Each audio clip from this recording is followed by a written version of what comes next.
So the one thing, if you think Michigan State needs to come up with something new, something they haven't done a ton of this year, but could maybe bring to the table to try and pull an upset in Bloomington, Jacob, it's the quarterback run game.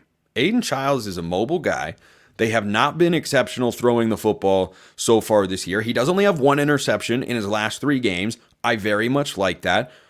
But when you say there's an extra element, that was right where my mind went to is, look, it may just be in situations like red zone or 3rd and 4th and short.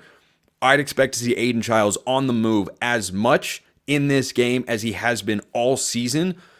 I don't think that's enough because Indiana is just a wagon and a half. I think Michigan State can hang around early. I don't think they can do it for 4 quarters. I'll take Indiana 31-17. Ooh, okay. So you have Indiana winning and then what? Probably pulling away late, probably close to the first half. I think this is one of those games that is within reach, maybe gets to be a 1-score game in the 3rd quarter, and then Michigan State runs out of steam. Yeah, I think that's fair. And, to the mobile quarterback thing really quick, Indiana hasn't seen it much. Washington brought in their backup a couple of times in running situations, and the really mobile quarterback that Indiana has seen was Dylan Raiola at Nebraska, but they held him in check fairly well, and it wasn't even a run game with him. It was more of a, oh, crap, the play's not there. Let's see if I can make something happen. And again, that's where I talk about the discipline of this Indiana defense. They just don't give up on plays. So if we're jumping into picks, I'll take Indiana. I'll take 34-14. I think Indiana will roll in this game. They're favored by more than a touchdown on the road, and especially if Curtis Rourke plays, Indiana rolls. How about the game of the week, not just in the Big Ten, but in all of college football? Ohio State at Penn State. Look, it's a tough matchup here statistically for those trying to make a pick because Ohio State's record under Ryan Day against top 5 teams, not very good. Penn State's record against everybody not named Michigan, Ohio State, somehow even worse. I like Ohio State here. I think this is a point where Ohio State reminds everyone they can win the national championship and also the Big Ten. I know everyone's riding Oregon, and that's fair because Oregon has been really good, but I still think Ohio State's a really good football team, and they were, a second or 2 perhaps away from beating Oregon on the road, and that win would be really impressive if it had gone that way. So I like Ohio State to go in to Penn State. I know the environment's going to be crazy. I'm going to talk more about this game tomorrow, but boy, I like Ohio State in this spot, 27-20.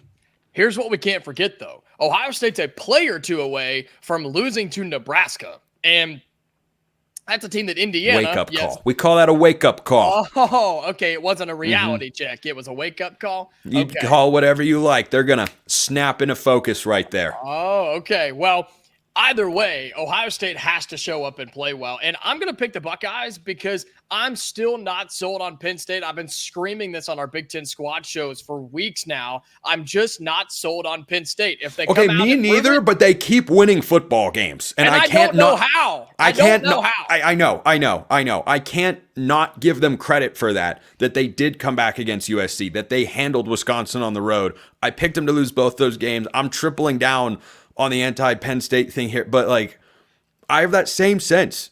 But that's why I'm picking Ohio State. Until Penn State shows me I'm not buying into it. If you win this game, okay, I'm sold. And then I think Ohio State, we start questioning a little bit, but I will give Penn State credit if they win this game. I just don't think they do. Give me the Buckeyes. I'll take 31-24 Ohio State on the road at Happy Valley.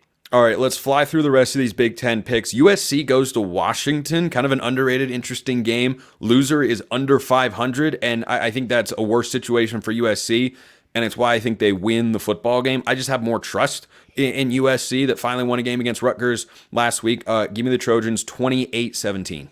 I'm going to go the other way. Just coming off a game against Washington, I said it early this week on Locked On Hoosiers, that team is still good enough to beat somebody, and I think this weekend is that team. I think USC is that team, and this weekend is that time. I'll take Washington in the upset at home there in Seattle. Give me the Huskies. How about another under-the-radar, not huge implications game that is going to be competitive and fun? Wisconsin at Iowa. Boy, it's hard to go into Kinnick Stadium and win. Wisconsin looked like they'd figured things out. Didn't do it as much as I thought against Penn State last week. I don't know.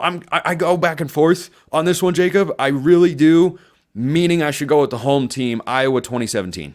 It's criminal that you're making me pick this game. I mean, it's the total's like 40 points at FanDuel. It's ugly. It's disgusting. 40 it's and a half. 40 and a half. Hey, you got to give credit to half points in a game like this. They may need it for entertainment purposes. So I'll take Iowa because they're at home. If this is in Madison, I pick Wisconsin, but I'll take Iowa strictly because, yeah, they're at home.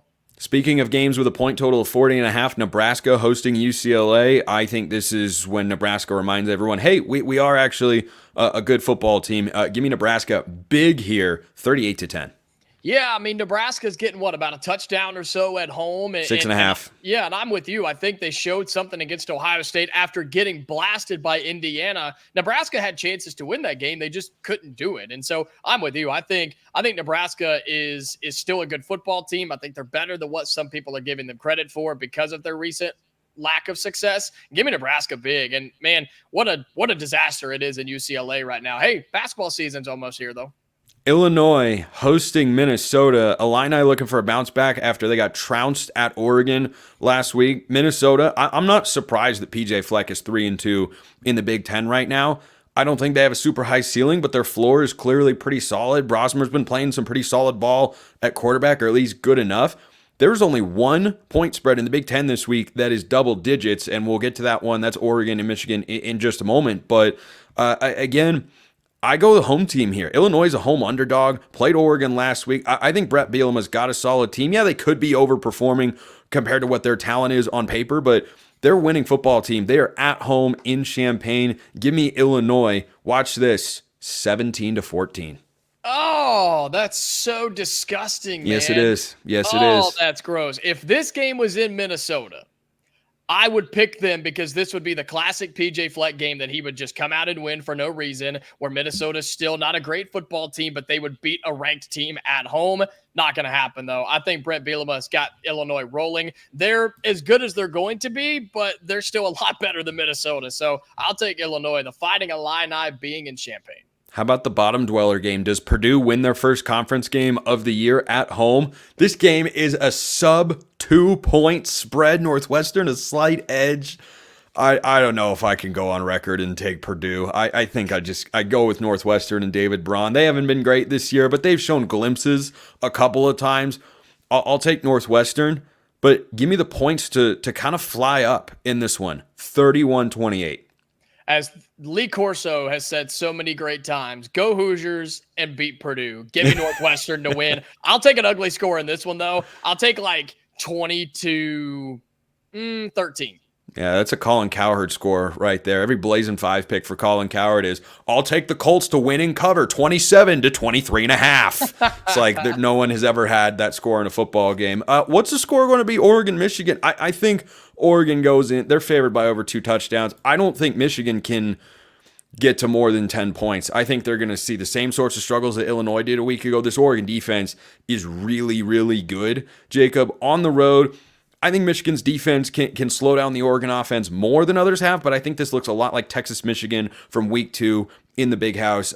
Give me the Ducks 31-6.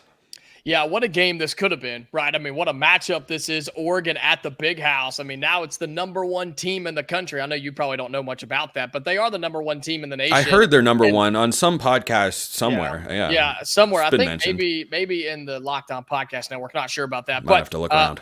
Oregon, number 1 team in the country in the Big House. A matchup that on paper, the logos are great, but the game will not be. I'll take Oregon easily here. 31-13. Oregon gets another nice win. I like the Texas-Michigan comparison there. I think that's going to be very similar to what you see on Saturday.